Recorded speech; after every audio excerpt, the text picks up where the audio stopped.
Dejamos ya el ámbito de la periodización. Creo que con esto os habéis hecho una idea bien clara de cómo es la cronología de Egipto y de cuáles son las razones por las cuales nosotros periodizamos, como lo hacemos, la historia de Egipto. Y vamos a pasar a comentar muy brevemente algunos aspectos de geografía de Egipto. Fijaros de entrada en estas dos fotografías tomadas por satélite. Son fotografías espléndidas, especialmente la segunda, que está mejor enfocada, como podéis ver. En estas fotografías podéis ver algo esencial, y es hasta qué punto Egipto, como escribe Heródoto, es un don del Nilo. Heródoto se refería en realidad esencialmente al delta, a toda la parte bajo egipcia de Egipto. Pero la aseveración es válida en realidad para todo el país, porque si os fijáis, si el Nilo no hubiera existido, en la actualidad esta parte de la Tierra sería un desierto absolutamente árido.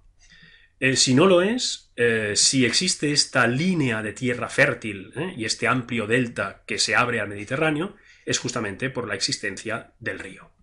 Como todos vosotros sabéis, sin duda, el Nilo es el río más largo del mundo. Es un río que corre desde los lagos del África Central y desde las altas montañas de Etiopía hacia el Mediterráneo a lo largo de 6.000 kilómetros. Como os digo, las fuentes del Nilo son dobles. Por un lado, tenemos el Nilo Blanco, que nace de los lagos del África Central. Y por otro lado tenemos el Nilo Azul, que nace de las montañas de Etiopía.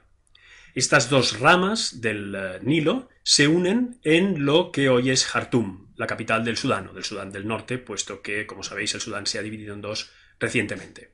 Después de la unión del Nilo Blanco y el Nilo Azul en Jartum, tenemos ya la primera de las 6 cataratas que jalonan el curso del río. Una catarata es un rápido, no es un salto de agua como las cataratas del Niágara. En el caso del Nilo se trata de rápidos debidos a un ligero desnivel y sobre todo a las rocas que generan una corriente que muchas veces hace ese tramo del río imposible de navegar. Si os fijáis en el mapa de la derecha, la sexta catarata está, como digo, un poco al norte de la unión del Nilo Blanco y el Nilo Azul. A continuación, el Nilo recibe su principal afluente, el río Atbara, e inmediatamente después ya tenemos la quinta catarata. Y a partir de aquí empieza el gran meandro que el Nilo hace de este a oeste, y en medio de este gran meandro tenemos la cuarta catarata a la altura de la ciudad de Nápata. Después tenemos la tercera catarata a la altura más o menos de la zona de Kerma. Después, continuando hacia el norte, tenemos la segunda catarata a la altura de Abu Simbel aproximadamente. Después, como podéis ver, el Nilo se ensancha, porque ahí tenemos el lago Nasser. En efecto, a la altura de la primera catarata, como todos sabéis perfectamente bien, en los años 60 se construyó la Gran Presa de Asuán. La Gran Presa de Asuán motivó la creación de un gran lago artificial, que es el lago Nasser, que es justamente esta expansión del río que podéis ver, grosso modo, entre la primera y la segunda catarata. Y después el río ya baja sin más afluentes, sin más cataratas, hasta desembocar en el Mediterráneo. En la antigüedad, el delta poseía muchos más brazos que en la actualidad. En la actualidad, en cambio, el delta del Nilo posee solamente 2 brazos. El brazo que desemboca al Mediterráneo por Rosetta y el brazo que desemboca por Damietta. Aquí podéis ver justamente la zona de la primera catarata del río, la zona de Asuán. En la foto de la derecha podéis ver las rocas que motivan justamente esta catarata, y en la foto de la izquierda podéis ver un relieve que se encuentra actualmente en el templo de Philae y que reproduce la cueva desde dentro de la cual el dios del Nilo vierte el agua de la inundación. Si os fijáis, dentro de la cueva hay una figura sedente con un tocado en forma de papiros que sostiene un recipiente en su mano y vierte agua. Bien, pues este dios es el dios Hapi, que es el dios del Nilo, que está justamente en el acto de verter el agua de la crecida, porque los egipcios creían que la crecida surgía de las rocas de la zona justamente de la primera catarata, donde se halla la isla de Elefantina, llamada así en transcripción griega. En egipcio el nombre es Abu, que también significa elefante, porque estas rocas de granito redondeadas por efecto de la erosión del río asemejan a espaldas de elefantes. Aquí podéis ver el territorio central de Egipto, desde Asuán, desde Elefantina, desde la primera catarata, por el sur, hasta el Mediterráneo. De entrada, me gustaría que os quedara bien clara una cosa que seguro que muchos de vosotros conocéis, pero que quizá algunos no, y es importante que os quede clara de entrada. Y es que todo el tramo que va desde Elefantina hasta el vértice del delta, todo eso es el Alto Egipto. A veces nosotros hablamos del Egipto Medio, y el Egipto Medio sería la parte superior de este tramo. Pero en realidad, a efectos, digamos, de cultura egipcia antigua, no existe el Egipto Medio, y el Alto Egipto va, como digo, desde Elefantina hasta el vértice del delta. Por lo tanto, el Bajo Egipto va desde el vértice del delta hasta el Mediterráneo. Recordad que el Bajo Egipto es lo que queda arriba del mapa, y el Alto Egipto es lo que queda abajo, por razones obvias, porque lo que cuenta es la altitud. Si el río baja desde el sur hacia el Mediterráneo, obviamente es más alto a la parte sur que la parte norte. Por lo tanto, el Alto Egipto es el sur y el Bajo Egipto es el norte. Y la división entre el Alto Egipto y el Bajo Egipto, insisto, es el vértice del delta. ¿Qué encontramos un poquito al sur del vértice del delta? Justamente encontramos la ciudad de Menfis, como podéis ver en este mapa. Menfis fue fundada en este punto por los primeros reyes de la primera dinastía, que se establecieron justamente aquí, muy probablemente por razones de carácter simbólico o ritual. Era este justamente el punto medio entre las dos regiones en que el nuevo estado dual, que se forja justamente en este momento, queda dividido. El Alto Egipto y el Bajo Egipto.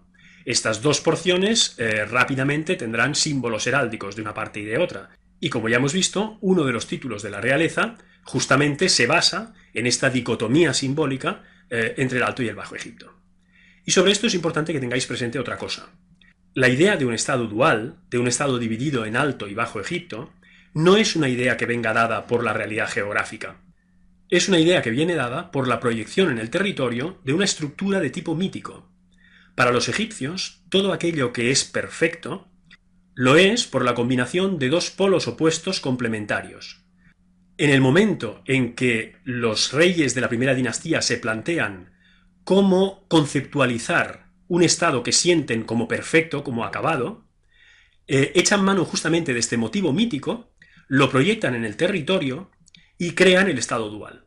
En realidad, el estado dual lo que significa es simplemente un estado perfecto, un estado que representa el orden del cosmos, un estado que reproduce el orden del cosmos. Esto es lo que significa la monarquía dual. En este mapa podéis ver una ampliación de lo que es el área del Alto Egipto, desde la primera catarata hasta lo que hoy llamamos Egipto Medio, hasta la zona de Hermópolis. Esta parte del mapa conviene que os quede bien clara porque justamente de aquí van a surgir las culturas que sin solución de continuidad, sin ruptura, van a llevar a la formación de la civilización faraónica, como veremos en el próximo vídeo. Por tanto, es importante que esta zona de la geografía de Egipto os quede bien clara de entrada. Fijaros que esta zona se caracteriza porque el río hace un meandro que se desplaza hacia el este y luego vuelve hacia el oeste. Inmediatamente al sur de este meandro tenemos la ciudad de Hieracómpolis, que nos va a ocupar en el vídeo siguiente. En la parte central de este meandro tenemos la ciudad de Nagada y en la parte norte de este meandro tenemos la ciudad de Abidos. Estos son los tres centros que de alguna manera suponen el principio del proceso que conduce a la formación de la monarquía faraónica y del estado dual egipcio. En este otro mapa lo que podéis ver son los nomos del Alto Egipto, es decir, la división por provincias, ya en época histórica, del territorio del Alto Egipto, desde un poco al sur del vértice del delta hasta el sur del Alto Egipto. Fijaros que en el mapa de la izquierda falta justamente la parte más meridional del Alto Egipto, que en cambio tenéis en el mapa que os he puesto a la derecha. En el mapa que os he puesto a la derecha podéis ver que los dos nomos meridionales son el número 1, que es el nomo Nubio, el nomo de Elefantina, y el nomo número 2, que es el nomo de Edfu. Después ya tenemos el número 3, que es el nomo de Esna, que también tenéis en el mapa en color. Y a partir de ahí todos los nomos que están numerados, como podéis ver, desde el sur hacia el norte. El número de nomos varía a lo largo de la historia de Egipto, pero digamos que el número estándar es de 22 nomos para el Alto Egipto, como podéis ver en el mapa en color, y de 20 nomos para el Bajo Egipto. Os puntualizo que el mapa en blanco y negro no recoge el Alto Egipto completo, sino solo la parte meridional hasta el nomo número 8, simplemente para que pudierais ver los primeros dos nomos por el sur. Aquí tenemos un mapa del delta, es decir, del Bajo Egipto.